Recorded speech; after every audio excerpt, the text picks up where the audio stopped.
What is up, guys? Feels like Groundhog's Day, like deja vu.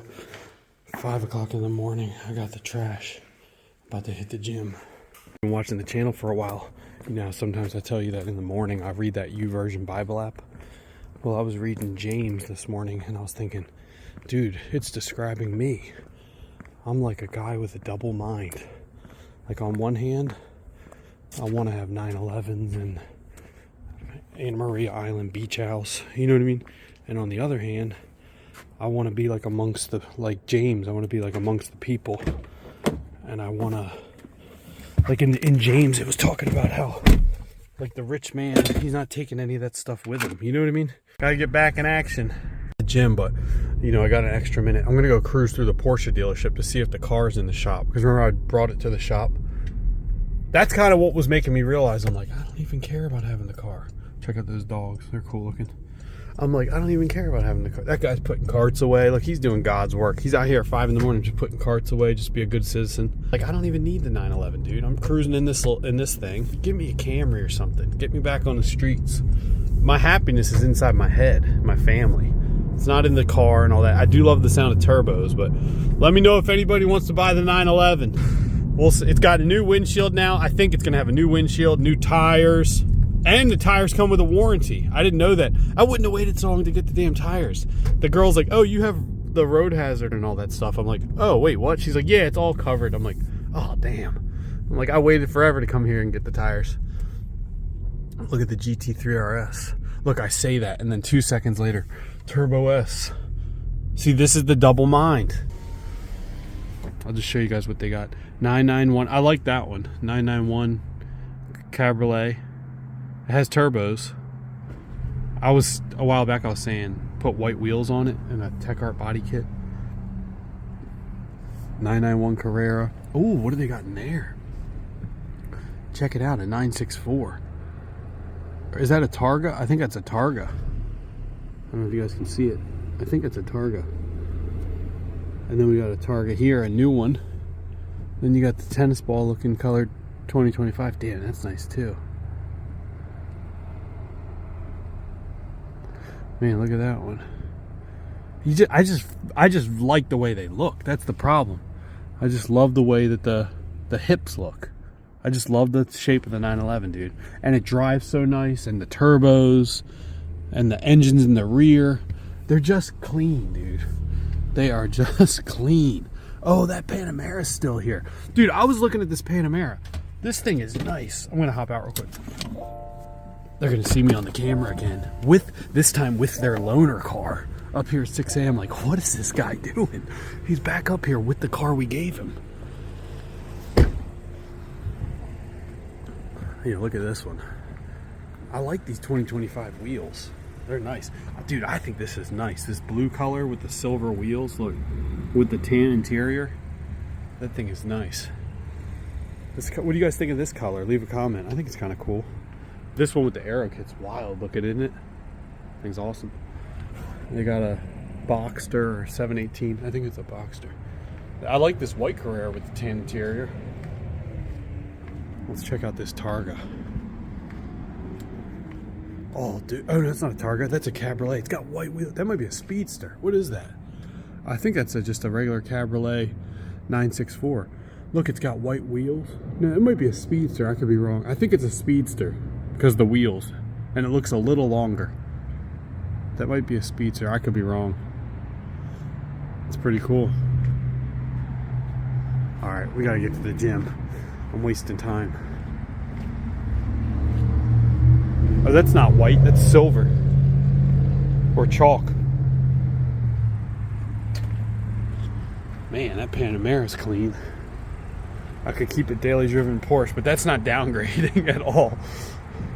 That is not downgrading. That thing's probably worth more than the 911. Oh, let's go see if the 911's in the shop or if it's in the parking lot. It's not over there. Oh, I think it's in the shop. I don't see it over here. Nice, it's in the shop. That's good. It's getting worked on. Unless they got it over here somewhere. They got the compressor fired up. Somebody's here. Unless they got it on a timer.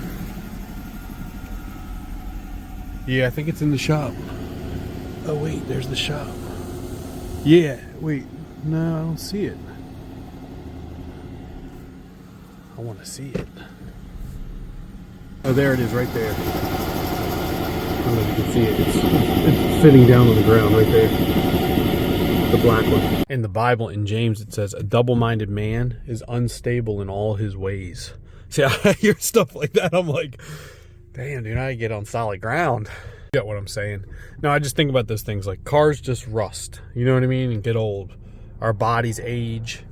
It's like they say, if you live by vanity, you die 1,000 deaths. It's like all these things are just temporary. And it's kind of like, but then I think about that near-death experience stuff. I watch all those videos of the near-death experience and the guy who studied 4,000 people and how I mentioned it in another video. I'll say it again if you didn't hear me in that video.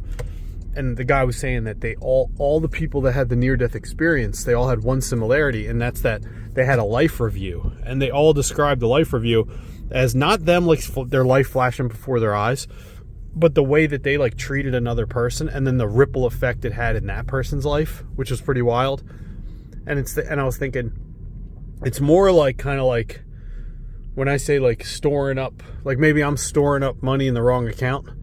It's more kind of like, instead of, it's like the investment in the material things should be investment in like the people you love, the people you mentor, or like the people you affect. Like how can you affect? That's why sometimes I'm like, why am I on this stupid YouTube, dude? But then I keep thinking in the back of my mind, who knows how I could use the YouTube?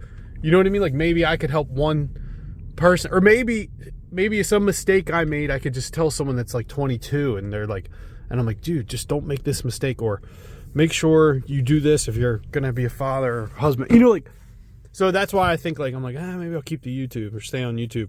Even if it's just a small little group of people that watch, and I think, you never know, maybe I can use it in a positive way. I'm like, is this selfish? Because now I'm doing it for my life review. Now I'm doing it for my near-death experience life review.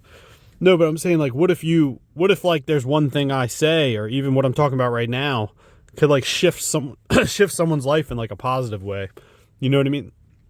Then when I have my life review, they're like, oh, Jimmy in Arkansas watched your video, and then he, hopefully in a good way, and then I find out the YouTube channel's got all these negative ripples. I could sum it up actually. It's like, where does your peace come from? That's what it is for me. That's exactly what it is. Like, where is my peace coming from? Is my peace, this is true, dude, because I'll admit it, my peace is coming from the security safety blanket I'm making for myself with like income or dividends or cash flow or security through money. And I think that's what it is. I think deep down inside, I'm like, that's not where your peace should come from. The peace should come from trusting God, your relationship with God, knowing that you're like in the Bible, it says like birds don't, like, look at the birds and the flowers of the field or something. They don't toil, or they don't, I don't know. You know what I'm trying to say. They say like, aren't you more important than them? So it's kind of like, I think like that's what it is. Like, where's your peace coming from? Like, how do you have peace? And if you don't have peace, maybe that's your missing link. Or maybe you've put your peace in something else. Maybe your peace is in alcohol, drugs, money. I mean, the chasing the money and financial security for peace has helped me get to a point where I'm like,